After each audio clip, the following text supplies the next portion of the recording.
Buenas noches y bienvenidos a De qué se habla a las 7. Hoy martes 27 de julio empezamos nuestro programa, por supuesto, con actualidad deportiva. Nos conectamos con Carlos Julio Guzmán y lo que está sucediendo en los Juegos Olímpicos 2020 desde Tokio.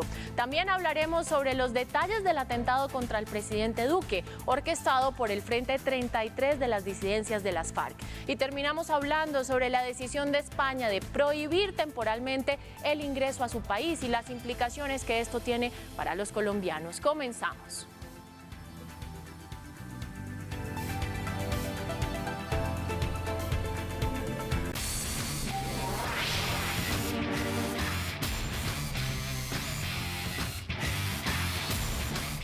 ¿Qué tal? Bienvenidos. Hechos, datos, cifras y personajes que nos dan de qué hablar. Avanzan las competencias en los Juegos Olímpicos de Tokio 2020. Llega el quinto día de las justas con varias competencias en las que los representantes colombianos buscan avanzar hacia una medalla. Bueno, ¿y quién mejor que nuestro enviado especial en Tokio, Carlos Julio Guzmán, para que nos cuente los detalles de estos encuentros? Buenos días, Carlos Julio. ¿Cómo está? ¿Cómo vamos? Hola, buenos días para ustedes, apreciados contertulios. Buenas noches, por supuesto, en el horario colombiano. Aquí, como lo pueden notar, tenemos un día soleado. El tema de la lluvia, el tema del viento, el tema del tifón ha pasado ya. Provocó algunas suspensiones de actividades fundamentales del tiro con arco el día anterior. Pero hoy en todas sus actividades marcha sin ninguna situación que comprometa la participación y el desarrollo pleno de las pruebas. Aquí estamos, se habla evidentemente a las 7 de lo que acontece con los deportistas de Colombia, que ayer tuvimos en Mercedes Pérez, digamos lo que una enorme tristeza, profunda tristeza, viéndola cómo se abatía ella y cómo lloraba, cómo entregaba esa manifestación de pesar y tristeza por no haber logrado su objetivo fundamental. Encontramos también a quien se despidió, creo yo, de las piletas olímpicas, Jorge Mario Murillo, 200 pecho, la prueba más importante para él, ocupando el sexto puesto en su serie semifinal, puesto 28 en la clasificación final general. De eso se habla y por supuesto también vamos a hablar de lo que encontraremos hoy en una nutridísima actividad de deportistas colombianos, varios de ellos ya intentando arrimarse cada vez más a la perspectiva de una medalla en los Juegos Olímpicos. De eso se habla por acá a las 7 de la noche, hora de Colombia, lógicamente, día ya. Pues, Carlos sí, Julio, pues precisamente yo quería preguntarle por la agenda que vamos a tener hoy de los colombianos que nos faltan. Además de decirle que fue bastante emotiva la presentación de Mercedes, yo me levanté temprano a verla y muy bonitas las palabras que dice ella antes de entrenar, cuando dice con el alma y con el corazón, queda uno, mejor dicho, emocionado con ella. No hay ninguna duda, a todos nos impactó, apreciada Daniela, señoras y señores contertulios, porque Mercedes con 33 años de edad venía luchando desde hace 12 años por obtener un título de esta naturaleza. Se había preparado, había seguido las indicaciones a pie de Arrieta, su entrenador, pero lamentablemente en los momentos cumbres y determinantes de su actividad se bloqueó. Tuvo 2 nulos en el primer ejercicio, que se llama el del arranque, y 2 nulos en el ejercicio del envión. Entonces resignó sus posibilidades. Creo que les había mencionado a ustedes ayer lo que pasaba con sus rivales más importantes. Pues la niña de Canadá fue la que ganó, la niña Chardon. Apareció en la escena la italiana, que también estaba señalada, pero no con amplio favoritismo para obtener una medalla, y se ganó la de plata. Y en el bronce se quedó una niña de Taipei, Shen Wen, que en el último movimiento del envión hizo 128 kilogramos para sorprender y quedarse con la medalla de bronce. Nuestra Mercedes Pérez ocupó el cuarto lugar con 227 kilogramos en total, producto de 101 en el arranque, en donde ya resignó todas sus posibilidades, y luego 126 en el envión. De todas maneras, Mercedes le entrega a Colombia un nuevo diploma olímpico. Ustedes se preguntarán, José Fernando, Daniela y apreciados contertulios, bueno, pero ¿qué tiene que ver el tema de los diplomas? Es muy importante, porque no solamente la estadística de los Juegos Olímpicos se nutre del tablero general de la medallería, sino también de los diplomas olímpicos que en cada competencia, del primero al octavo, entrega el Comité Olímpico Internacional, Daniela. Claro, Carlos Julio, pues uno de esos, el que recibe Mercedes. Mire, se habla también de lo que pasó con Simone Biles. Ella se retiró de la competencia grupal. ¿Qué va a pasar ahora? Porque no se sabía mucho si iba a continuar o no. ¿Qué sabemos de eso? Pues no ha trascendido mayor cosa. Nosotros nos vamos a dirigir un poco más adelante hacia la Villa Olímpica, tratando de encontrar en la fuente los detalles más importantes de lo que aconteció. Porque lo reitero, porque obviamente vale la pena que ustedes estén permanentemente enterados, a pesar de los contratiempos en el país. En los escenarios deportivos es prácticamente imposible dialogar con los deportistas o con los responsables de cada delegación olímpica de cada país. Entonces, ¿qué ocurre? Que uno va a la Villa Olímpica y solicita al attaché de prensa, al jefe de prensa de tal delegación, por favor, ¿nos puede permitir el diálogo con A, B, C deportista? Ellos, si lo admiten, traen el deportista a la zona de la villa.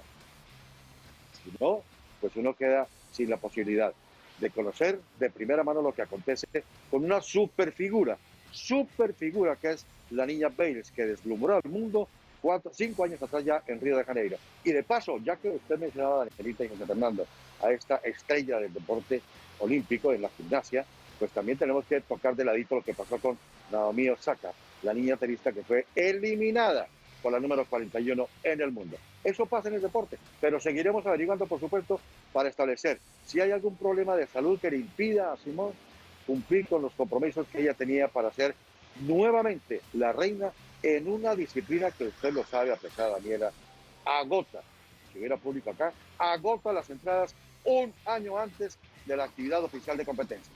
Y nos encanta y muchas veces no entendemos, digamos, exactamente cuáles deben ser sus movimientos, etcétera, pero hoy les hemos preparado un informe de eso y lo vamos a tener más adelante.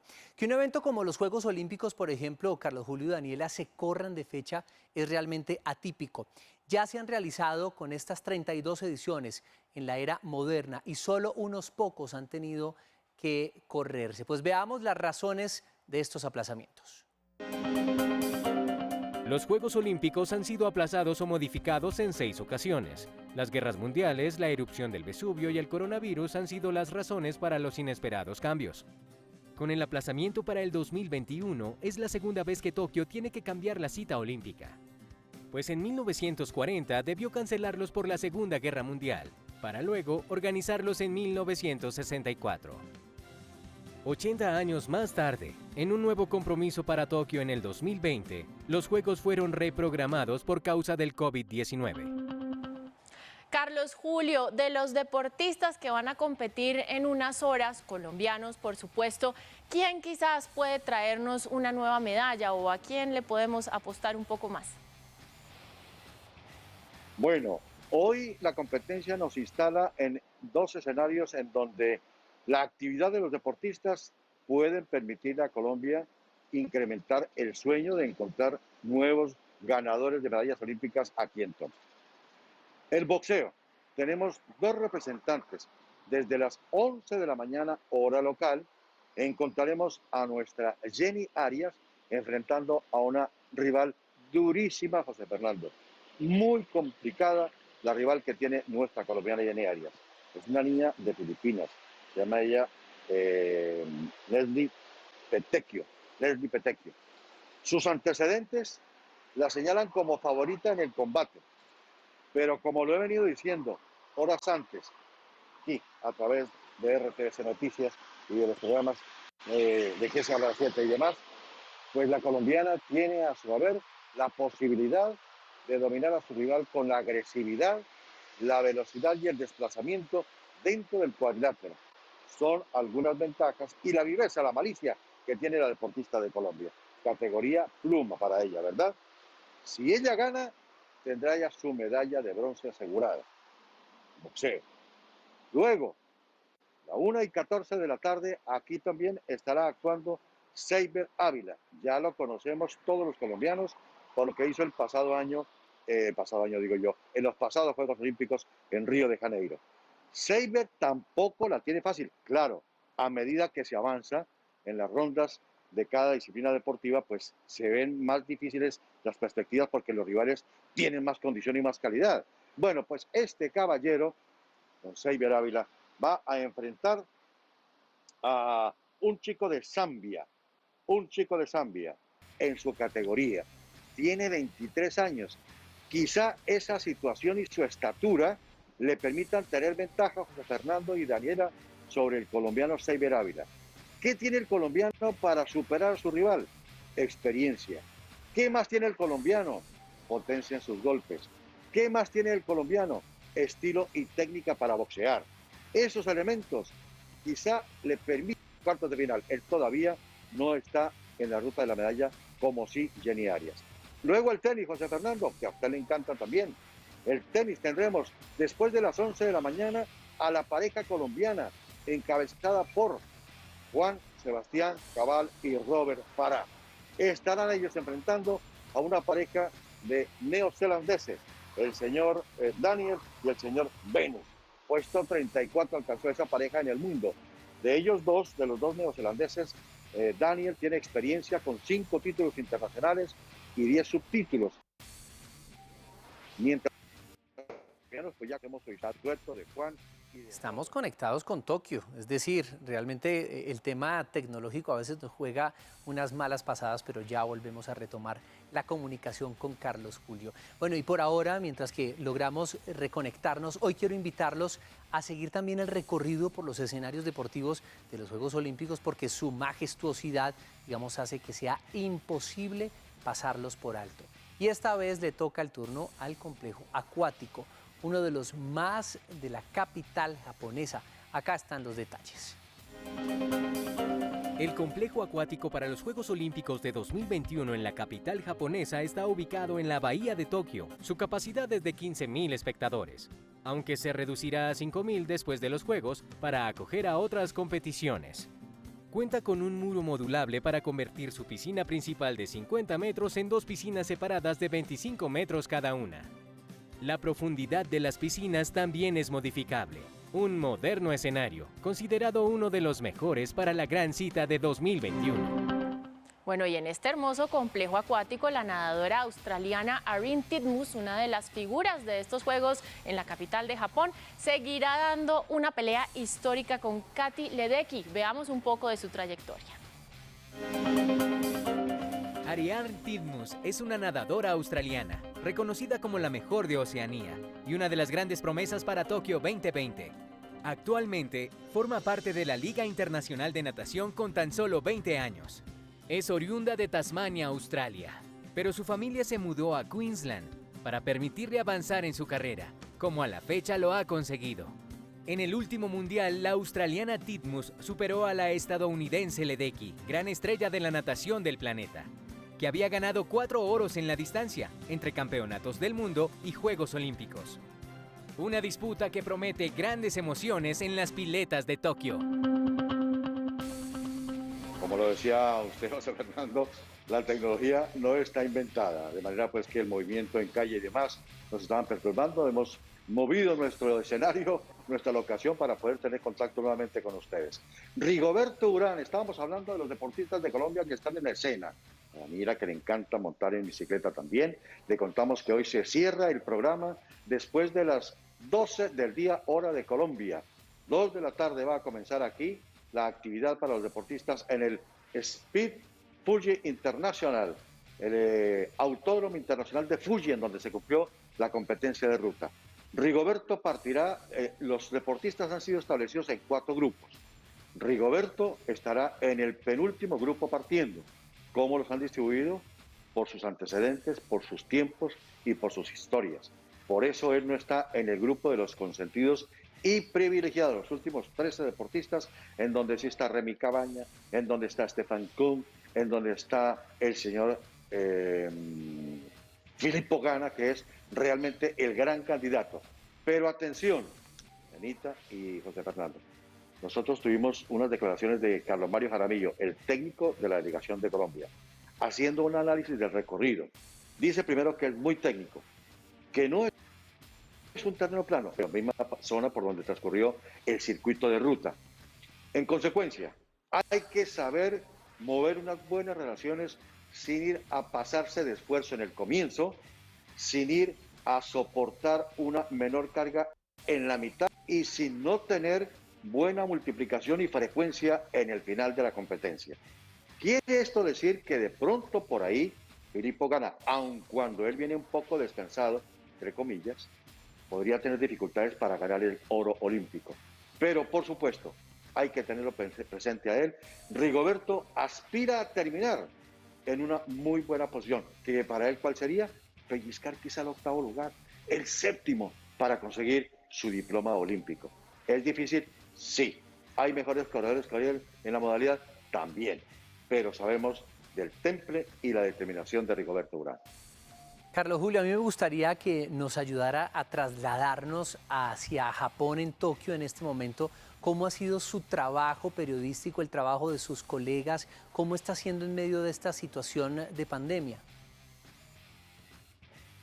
Bueno, José Fernando, ¿sabe usted que ante los retos, los que estamos involucrados en el área del periodismo, en cualquiera de las manifestaciones, sea el económico, el judicial, el político, el deportivo, tenemos que someternos a ciertas normas, pero tenemos que saber sortearlas para cumplir con nuestra tarea?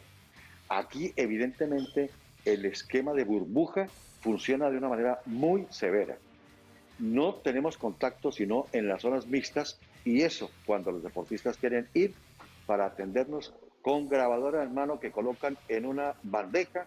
La bandeja la trasladan 2 metros adentro de la valla en donde estamos nosotros, y ahí el deportista comienza a hablar para recibir nosotros su declaración.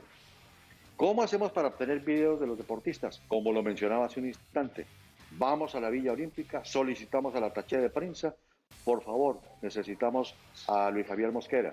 Entonces le preguntan a Luis Javier, lo está esperando la prensa de Colombia. Se demoran en llegar a la zona externa de la Villa Olímpica 25 minutos porque el edificio de Colombia está distante esa distancia en tiempo caminando de la puerta principal por donde saldrían o salen los deportistas para atender a la prensa. Al frente de la Villa Olímpica hay un parqueadero, y ahí en ese parqueadero todos los miembros de la comunidad periodística deportiva del mundo llegamos a hacer las notas. Eso está absolutamente explicado. Es el estudio gratis para cada uno de nosotros. En los escenarios, anoche, por ejemplo, en el informe que estábamos haciendo sobre Mercedes Pérez, me tocó en el pasillo del fórum, ni siquiera cerca del escenario, estaba a 300 metros del escenario para poder entregar información. Y eso que obviamente me tocó poner cara de niño regañado para que me tuvieran un poquito de paciencia y me permitieran hacer el informe, porque no querían dejar hacer ningún informe. De manera que es duro, pero para eso estamos, querido José Fernando y Daniela, para superar esas contingencias, tratando de entregarles a ustedes lo mejor y en el momento adecuado de la actividad de los colombianos aquí en Tokio, José Fernando y Daniela. Así es, Carlos Julio, tener mucha paciencia para poder hacer el trabajo en esta nueva realidad que se viven en los Olímpicos. Y uno de los deportes más atractivos está definiendo sus protagonistas y medallas en Tokio 2020, la gimnasia olímpica. Es definitivamente una de las disciplinas más esperadas y vistosas para los amantes del deporte. A mí, por ejemplo, me encanta y seguramente desde la tribuna la disfrutamos, pero quiero que también la entendamos un poco más a fondo. Por eso les preparamos este informe sobre los movimientos básicos de la gimnasia olímpica. La gimnasia artística es una mezcla de fuerza, flexibilidad, elegancia y un afinado sentido del equilibrio. Las anillas reservadas a los hombres son la prueba de la fuerza estática pura. Los músculos pueden sufrir espasmos al cabo de 3 o 4 posiciones, pero el gimnasta tiene que continuar su ejercicio sin doblar los brazos ni fallar en la salida. Los aparatos más acrobáticos son el suelo y el salto, practicados tanto por hombres como por mujeres. Los gimnastas idean rutinas cada vez más complicadas, con volteretas por adelante y por atrás, combinados con giros completos. Pero lograr el pulso necesario y posicionar correctamente el cuerpo es crucial para no fallar en la caída. Es imposible detener una voltereta o una pirueta en el aire, pues se corre el riesgo de sufrir una grave lesión. A la barra fija también hay que agarrarse con cuidado para evitar romperse un dedo o incluso una mano. No hay ni que alejarse demasiado ni acercarse mucho a la barra para no perder el impulso. En este ejercicio masculino de movimiento constante hay que buscar una amplitud máxima de las articulaciones, imponiendo a la espalda una postura cercana a la dislocación. En el caballo con arzones es en el que los hombres se caen más veces. Los gimnastas deben girar constantemente sobre su centro de gravedad, manteniéndose en un apoyo reducido. Las mujeres caen a menudo en la barra de equilibrio. En ella realizan volteretas y giros sobre una barra apenas de 10 centímetros, con elegancia, flexibilidad y un equilibrio digno de un felino. La gimnasia artística no se trata de batir récord, sino de lograr una estética que permita alcanzar la nota máxima. Nos sorprende que los antiguos griegos usaran la gimnasia para modelar sus cuerpos y los romanos y los alemanes para entrenar a sus ejércitos. Y lo que me sorprende es la capacidad de precisión. Obviamente esto con años de entrenamiento se puede lograr. Y usted, muchas gracias por estar allá desde Tokio con nosotros, Carlos Julio Guzmán, por traernos todos los detalles de nuestros colombianos que están luchándosela toda y entregándola toda, por supuesto, por una medalla. Muchas gracias por acompañarnos en De Qué se habla a las 7. Por el contrario, José Fernando, los contertulios son los que hacen que esta tarea de los colombianos sea apreciada, admirada y respetada. Ahora que hablaban de la gimnasia, cómo no mencionar y cómo no sentir tristeza al no encontrar en la nómina colombiana acá a un chico que tenía pretensiones serias, pero que por las lesiones y demás no pudo competir acá. ¿Saben de quién hablo, no? Josimar Calvo. En otra oportunidad será. Estados Unidos, China, Japón, al frente en el tablero general de medallerías. Y quienes entran a las páginas oficiales de la competencia encontrarán en el cuarto puesto un equipo denominado El Rock. Es... La señorita se ríe, no, José Fernando, no es música, es El Rock. El equipo de refugiados del Comité Olímpico Colombiano, internacional, que compiten bajo la bandera blanca. Así han sido emitidos ellos. Están ocupando el cuarto lugar. Hay deportistas, por supuesto, de diversas nacionalidades allí. Esperemos mañana tener nuevas y buenas noticias sobre la actividad de los colombianos, para que aquí, de qué se habla a las 7, conversemos, hablemos y disfrutemos. Un abrazo y por favor, pásenla bien. Arigato. Arigato, me gusta, arigato. Óigame, José Fernando, pues mañana tendremos mucha más información sobre los Olímpicos. ¿A usted qué se le viene a la mente cuando yo le digo qué hay de nuevo, viejo? Pues un dibujo animado de mi época, de mi generación, y sé que muchos lo están recordando. No, pues es que esa frase está inmortalizada por el conejo más famoso del cine, Bugs Bunny, que un día como hoy, 27 de julio, pero del año 1940, pues apareció por primera vez en la gran pantalla. Después de este histórico momento, Bugs Bunny ha aparecido en más de 175 cortos animados de la Warner Bros. También en el mismo corto apareció el cazador Elmer el Gruñón, un recuerdo de la infancia nuestra, por supuesto, y un personaje que definitivamente marcó una generación con sus ocurrencias. Okay, let it go. De nuestra infancia, Josi, seguramente de la infancia de muchos de nuestros televidentes. Vamos a una breve pausa, pero ya regresamos, no se desconecte. Claro que sí, ya volvemos, queremos leerlo. Numeral, hablemos de él.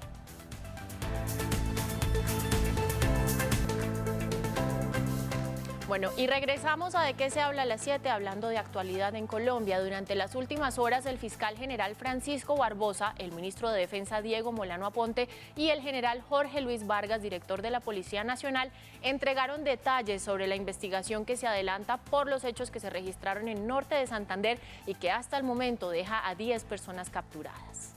Una información de un mapa, de una grilla ubicada en Funza, que tenía el propósito también por parte de este criminal ex retirado de las fuerzas militares que buscaba coordinar un atentado precisamente a la entrada de cualquier avión al inicio de la pista en los lados de Funza. Ya fue verificado por nuestra policía, hay garantía de que allí no está operando ninguna actividad criminal ni se permitirá actuar precisamente.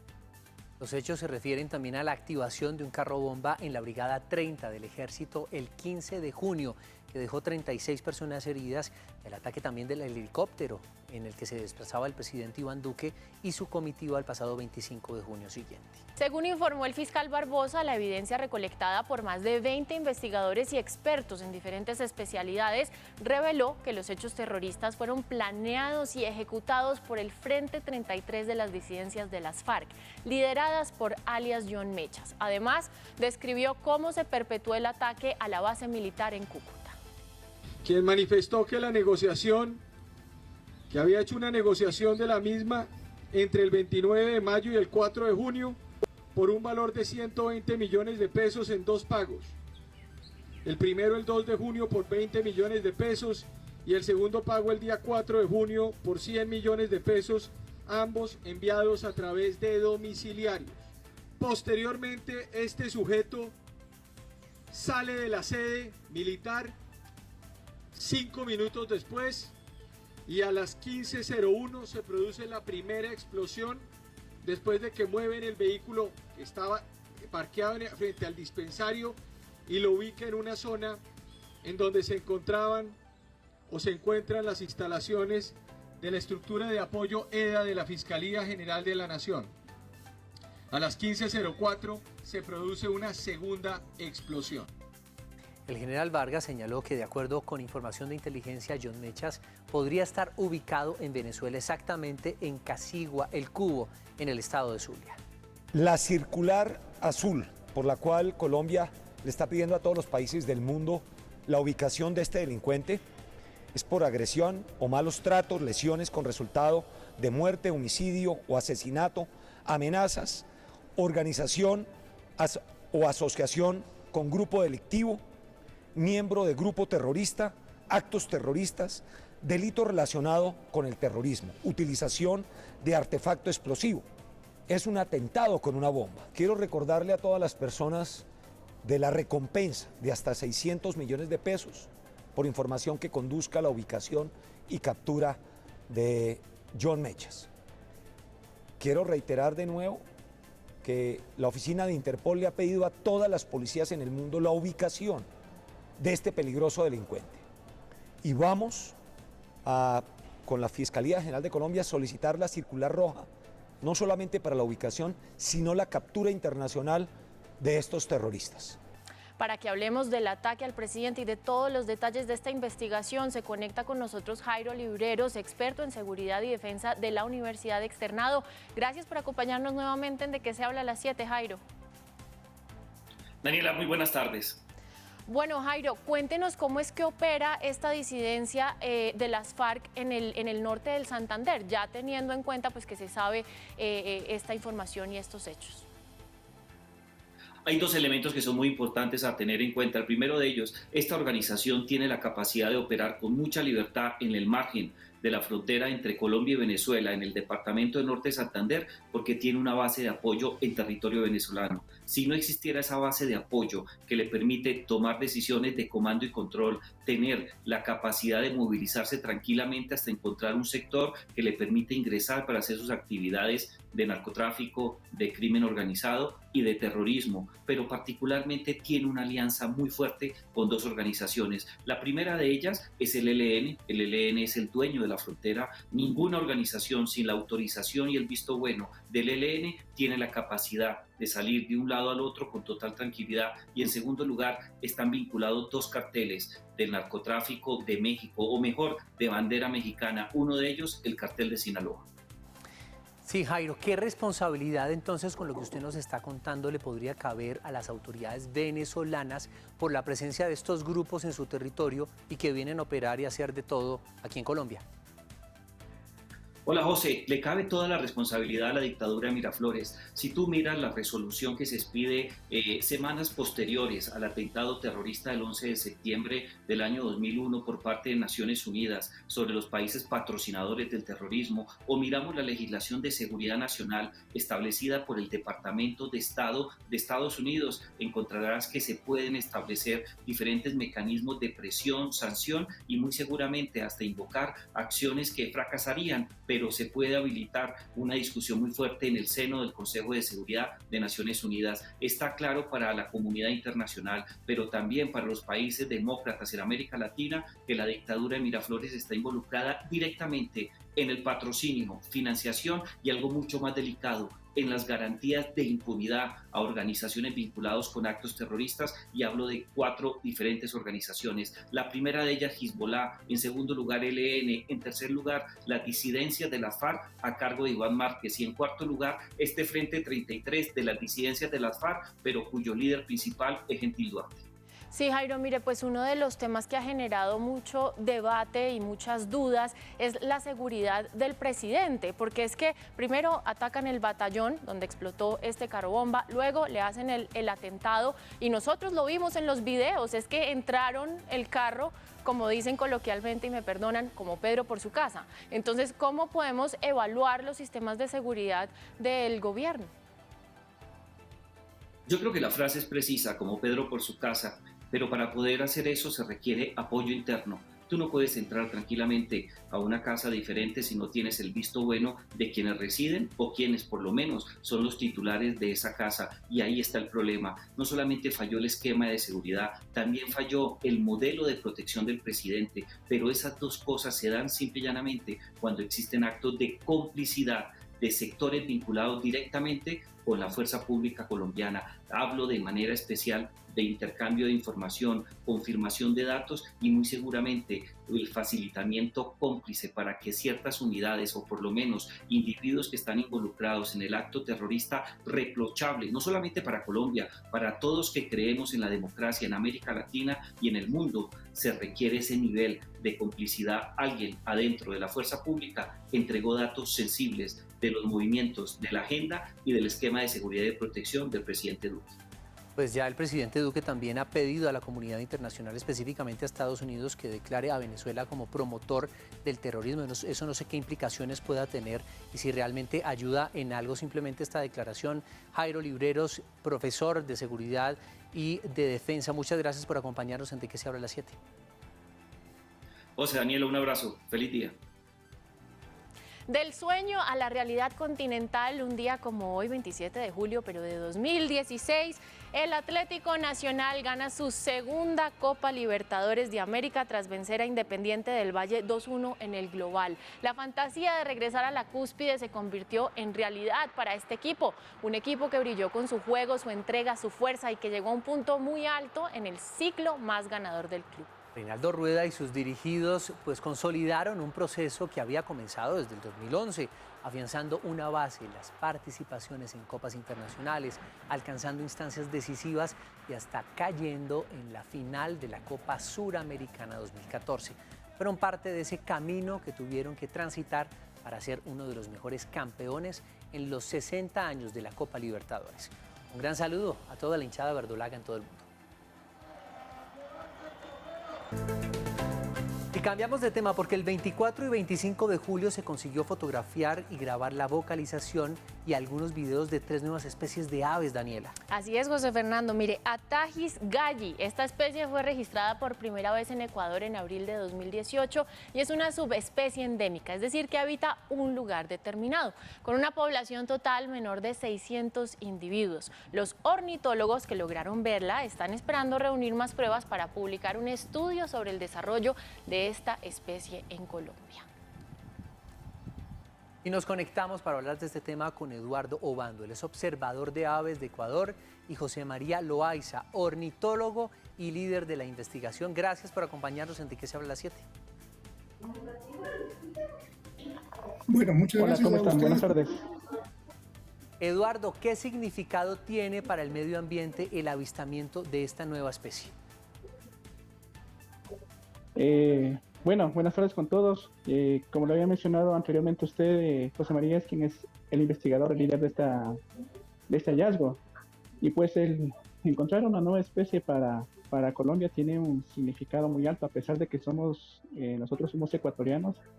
Esto ayuda a mejorar el conocimiento de las especies, de la fauna nativa que se presenta aquí en los Andes, ya sea de nuestro vecino país. Y ayuda a enriquecer el conocimiento de la riqueza que se tiene en la región. Sí, José María, pues felicitaciones por ese descubrimiento y yo quiero preguntarle qué condiciones tiene esa zona o ese hábitat donde se encontraron esta nueva especie. Bueno, gracias, buenas tardes. Bueno, vamos a empezar diciendo que son condiciones bastante frías, ¿no? Porque estamos en un rango altitudinal para el hábitat adecuado de la especie que va desde los 4.200 más o menos hasta los 4.500 metros.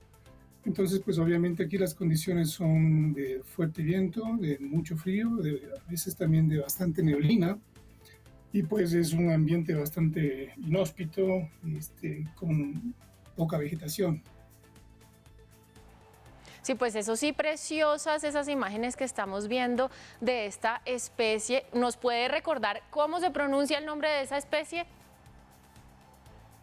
Bueno, en español se llama Agachona ventrirufa, ¿sí? El nombre científico es Atagisgaye. Por lo general las aves tienen 3 nombres: el nombre científico, el nombre en inglés y en este caso el nombre español que acabo de pronunciar. A los dos muchas gracias por acompañarnos a entender además de cuál es la relevancia de encontrar esta nueva especie para los ecosistemas. Muy amables. Muchas gracias. Un gusto entonces. Gracias. Bueno, hablamos también de nuevas especies aquí en De Qué se habla a las 7. Hablamos un poquito de todo, José Fernando. Maravilloso, del medio ambiente, etcétera. Ustedes recuerden que los queremos leer. Numeral, hablemos de, y ya regresamos. Pausa. Ya volvemos.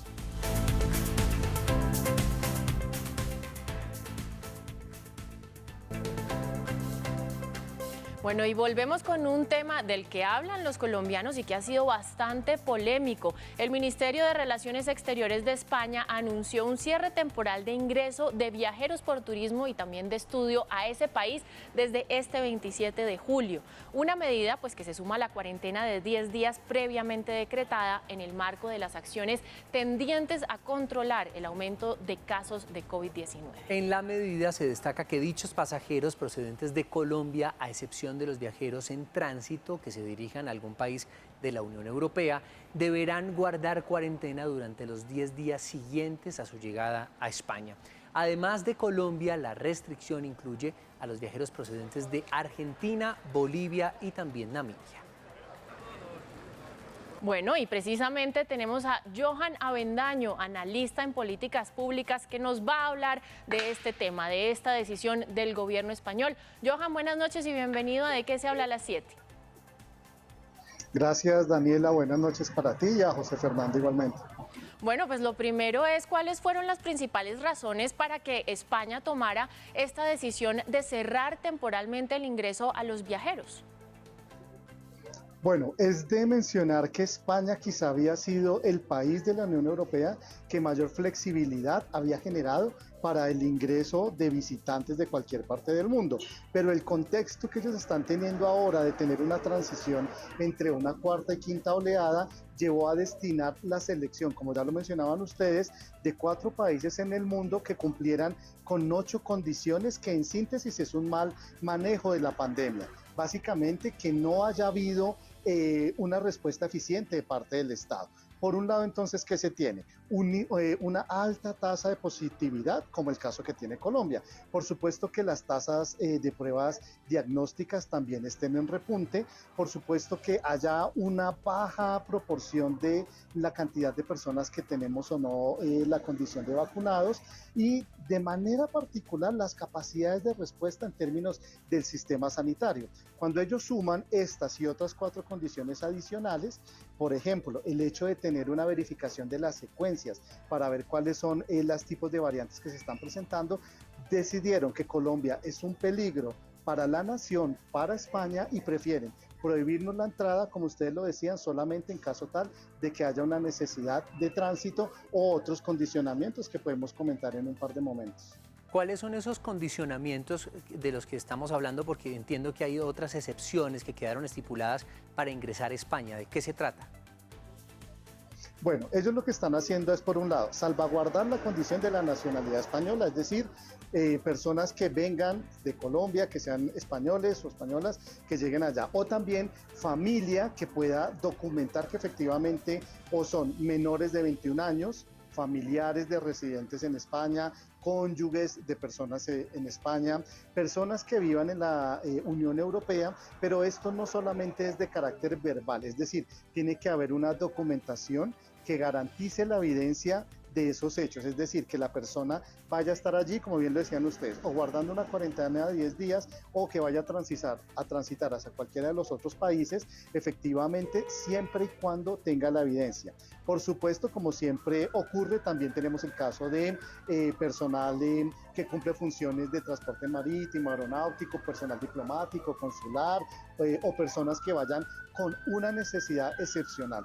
De lo contrario, es muy triste decirlo, pero nos está pasando factura la inoperancia del gobierno colombiano en el manejo de la pandemia, y España, que era el país que más flexibilidad nos estaba dando, nos acaba de cerrar la puerta por cerca de un mes en este momento. Sí, Johan, pero mire, ¿no es algo contradictorio que, por ejemplo, los Centros para el Control y la Prevención de Enfermedades en Estados Unidos catalogaron a España en nivel 4 de riesgo de contagio por COVID-19? En teoría, ellos vendrían siendo casi que el peligro para nosotros y no nosotros el peligro para ellos. Entonces, ¿por qué tomar esa decisión tan drástica, además habiendo tantos otros países que quizás tienen un mayor nivel de contagio y significarían un mayor riesgo entonces?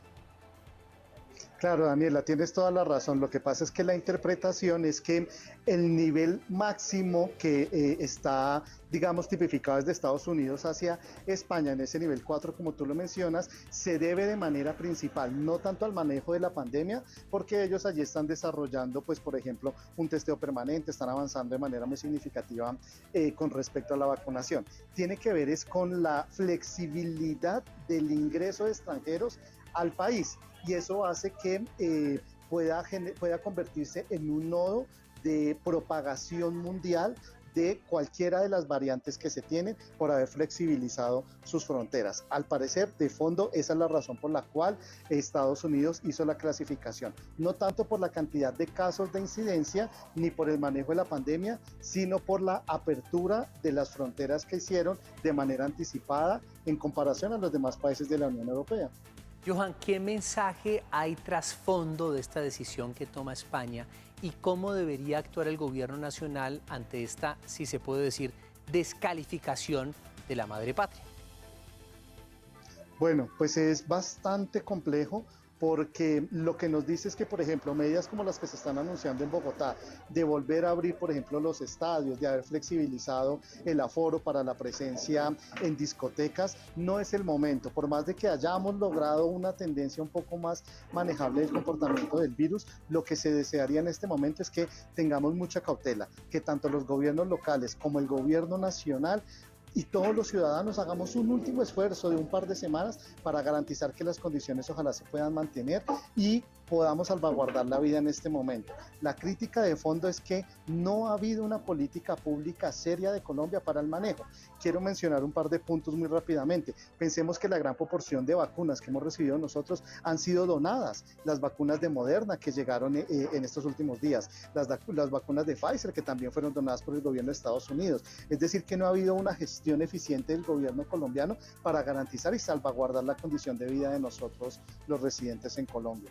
Pues con lo que usted nos dice, Johan, vendría siendo más como un castigo que una decisión, digamos, de alguna manera equitativa y justa, por así decirlo. Pues muchísimas gracias por acompañarlos aquí en De Qué se habla a las 7 y por darnos como este breve contexto de la situación y de la decisión que tomó España. Gracias a ti, Daniela, José Fernando, y a todas las personas que nos siguen en este espacio informativo. Bueno, y cambiamos de tema porque hoy hace 38 años la reina del pop, Madonna. Y vamos a cambiar de tema porque en varias ciudades del país las autoridades de salud aseguran que se acabaron las vacunas. Los mandatarios locales le pidieron al gobierno nacional que se envíen los biológicos para que los puntos de vacunación no permanezcan vacíos, como ya se ha podido evidenciar en redes sociales. Por otra parte, un estudio preliminar realizado por las autoridades de control de enfermedades de la provincia de Jiangsu, junto con expertos de Sinovac y otras instituciones chinas, reveló que los anticuerpos de la vacuna contra el COVID-19 de Sinovac bajarían tras unos 6 meses. Al respecto, el presidente Iván Duque anunció un análisis del estudio para poder determinar la posibilidad de aplicar una tercera dosis de este biológico en el país. Nos conectamos a esta hora para profundizar en este tema que se está hablando a las 7 en nuestro país con Javier Andrés Jaimes. Él es investigador del Departamento de Microbiología e Inmunología de Cornell University. Muchas gracias por acompañarnos en De Qué se habla a las 7. Buenas tardes, José, ¿cómo está? Doctor Jaimes, ¿cuáles son las consecuencias más graves que podría dejar una alteración en los tiempos de las vacunas y también su escasez en el país? Bueno, nosotros cuando analizamos los tiempos de, digamos, intervalo entre vacunas, están determinados por diferentes factores. Durante los estudios que se hicieron con estas vacunas contra COVID, los tiempos fueron determinados principalmente basados en otras enfermedades respiratorias hacia las cuales se hacía vacunación. Eso generó, digamos, unos tiempos muy específicos que se han utilizado para las vacunas que van entre 21 días hasta incluso 4 meses en algunas de las vacunas. ¿Qué sucede si nosotros alteramos estos tiempos? Bueno, la pregunta es ¿qué tanto impacto va a tener eso en el efecto de la vacunación? No lo conocemos claramente, sabemos que en algunas vacunas, como en el caso de Pfizer y AstraZeneca, es posible alterar esos tiempos y aún así no se afecta el resultado de la vacuna, pero de todos modos el hecho de que se extienda mayor tiempo va a generar, digamos, cuestionamientos en relación a cuál es la efectividad de esa vacuna y si realmente genera la protección que necesitamos para la persona. Sí, justamente, doctor Jaimes, una de las preguntas o de las dudas que tienen muchos colombianos es, a uno le da COVID, ¿cierto? Y de pronto ya recibió la primera dosis, pero pues tiene que recibir la segunda. Sin embargo, cuando van a las EPS, les dicen, no, usted no se puede vacunar sino hasta 90 días después. Pero cuando vemos, por ejemplo, en Estados Unidos, a usted lo vacunan 15 días después de haberle dado COVID. Entonces, en ese caso, ¿cuál sería el orden? ¿Por qué aplazarlo 90 días y no vacunar a la persona los 15 días o 10 días después y seguir ese protocolo? Bueno, acá en Estados Unidos esos 90 días solamente se aplican para las personas que han recibido tratamientos con anticuerpos monoclonales. En ese caso se explican que los 90 días es el tiempo mínimo que uno espera que se dé para el catabolismo de anticuerpos, o sea, para que esos anticuerpos disminuyan a un título lo suficientemente bajo para que no vayan a interferir con la vacuna, ¿sí? Desde ese punto de vista, con los anticuerpos monoclonales es claro, pues porque sabemos que estamos utilizando altas cantidades de anticuerpos y que si están muy altas pueden bloquear la vacuna y hacer que no funcione. Ya cuando hablamos de las infecciones previas, en ese caso no existe una claridad de cuál es el tiempo de duración de esa inmunidad de los anticuerpos en relación a la vacuna, ¿sí? Entonces no sabemos si realmente los anticuerpos de la vacunación y los anticuerpos de la infección van a durar exactamente el mismo tiempo. Se ha hecho un supuesto en relación a los 90 días porque se espera que al menos esos anticuerpos puedan durar esos 90 días, pero no sabemos si pueden durar más o menos. Sin embargo, la decisión de aplazar la vacunación para las personas que han tenido COVID anteriormente se basa principalmente en el supuesto de que esa protección va a darles algún grado, digamos, de espera mientras pueden recibir la vacuna y que mientras tanto esa vacuna se le puede aplicar a una persona que no ha tenido contacto con el virus y que definitivamente está susceptible a la enfermedad. Entonces ahí hay preguntas que no se pueden resolver directamente, pero sí está basado, digamos, bajo unas condiciones fisiológicas normales en el cuerpo, que esos 90 días es lo mínimo que uno espera que dure la inmunidad. Mire, un nuevo estudio realizado en el mundo sobre anticuerpos desencadenados después de las personas que recibieron la vacuna Sinovac dice y arroja el resultado que este tiene, digamos, un umbral clave a partir de los 6 meses después de la segunda dosis, es decir, que ahí se baja la mayoría de los receptores que tiene esta vacuna. ¿Qué hacer entonces? ¿Una tercera dosis? ¿Cuál podría ser la solución ante esta dificultad? Ese estudio que usted menciona es un estudio muy reciente que salió publicado el día de ayer, ¿sí? Donde estamos hablando de, digamos, un estudio de fase clínica en donde se evalúa la posibilidad de una tercera dosis debido a que los anticuerpos están cayendo a partir de los 6 meses, ¿sí?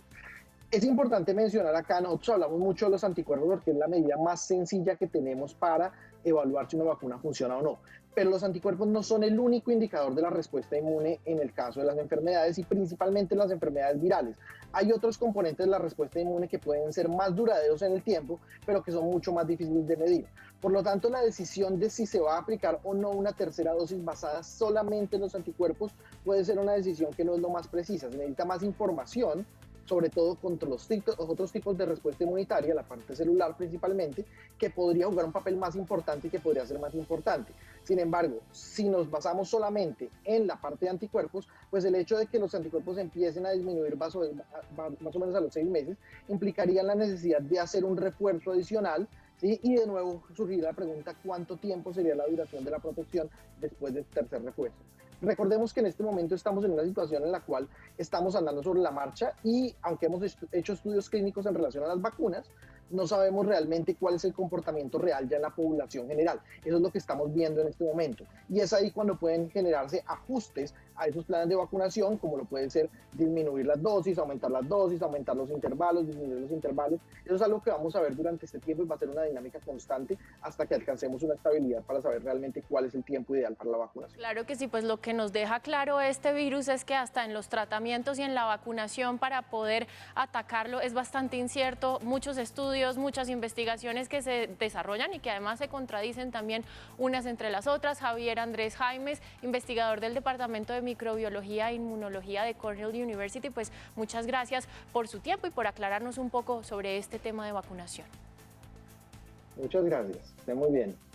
Y hasta aquí, ¿de qué se habla? A las 7 conversamos delicioso, aprendimos y conocimos nuevas cosas. Mañana, nuevos temas para tratar, aquí a esta hora, a las 7 de la noche. Y yo los quiero dejar hoy con una frase, José, que hablábamos de los Olímpicos de Mercedes, que ella antes de levantar sus pesas dijo, con el alma y con el corazón, y así debería ser uno todos los días las cosas. Y sabe que se le vio en esa imagen, esa fuerza, ese empeño que le puso fabuloso en ese levantamiento. Pues con el alma y con el corazón.